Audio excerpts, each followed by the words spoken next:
Petrol आणि डिझेलच्या दरामध्ये वाढ झाल्यानं इंधन दरवाढीचं आर्थिक संकट उभं राहिलेलं असतानाच राज्यातील अनेक जिल्ह्यांमध्ये पेट्रोल आणि डिझेलचा तुटवडा जाणवतोय।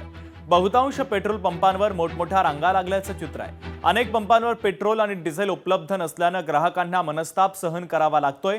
खरीप हंगामाच्या तोंडावरच डिझेलचा तुटवडा निर्माण झाल्यानं शेतकऱ्यांची सुद्धा आता मोठी गैरसोय निर्माण झाली आहे। तर दुसरीकडे धाराशिवमध्ये जिल्हाधिकाऱ्यांच्या नियमांना केराची टोपली दाखवण्यात आली। पेट्रोल पंप चालकांकडून नियमांची पायमल्ली सुरू आहे, तर रिक्षा चालक टू व्हीलरसाठी बाटल्यांमध्ये पेट्रोल दिलं जात आहे। तरी दृश्य देखील आपण पाहतोय, वाशिम, नांदेड, जळगाव आणि धाराशिवमध्ये पेट्रोल आणि डिझेलसाठी आता नागरिकांना संघर्ष करावा लागतोय।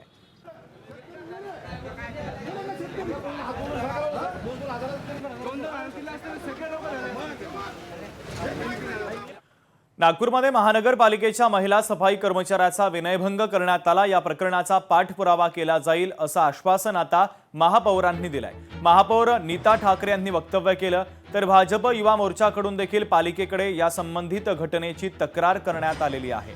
नागपूरमध्ये महानगरपालिका महिला सफाई कर्मचाऱ्याचा विनयभंग करण्यात आला, तर या संपूर्ण प्रकरणाचा पाठपुरावा केला जाईल असं आश्वासन आता महापौर नीता ठाकरे यांनी दिलंय। खरं म्हणजे त्या महिला सफाई कर्मचाऱ्यांनी पोलीस स्टेशनला देखील कंप्लेंट दिली आहे, FIR सुद्धा झालेली आहे।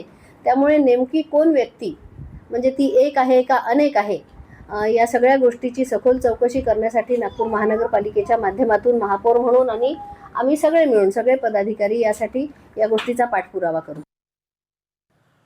नागपूरमध्ये शरद पवारांची राष्ट्रवादी आक्रमक झाली। इंधन दरवाढ आणि बेरोजगारीच्या प्रकरणी आंदोलन करण्यात आलं।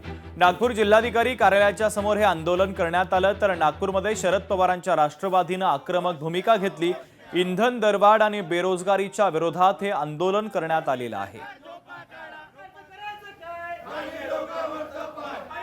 जेव्हापर्यंत इलेक्शन होते, मोदी सरकार एकदम शांत बसलेली होती आणि इलेक्शन झाल्यानंतर लगेच अचानक सरकारला माहित नाही काय झालेलं आहे, म्हणते पेट्रोलचा शॉर्टेज झालेला आहे, डिझेलचा शॉर्टेज झालेला आहे आणि झालेला तर आहेच। त्याचप्रमाणे त्यांनी डिझेलचे भाव एकदम वाढलेले आहे, 2दा डिझेल आणि पेट्रोलचे भाव वाढलेले आहे। लोकांना गॅस सिलेंडर उपलब्ध होत नाही आहे।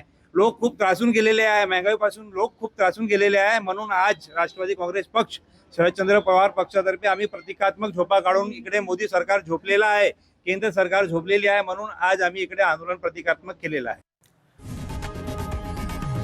लोकशाही मराठी ऐका, पहा, जागरूक रहा।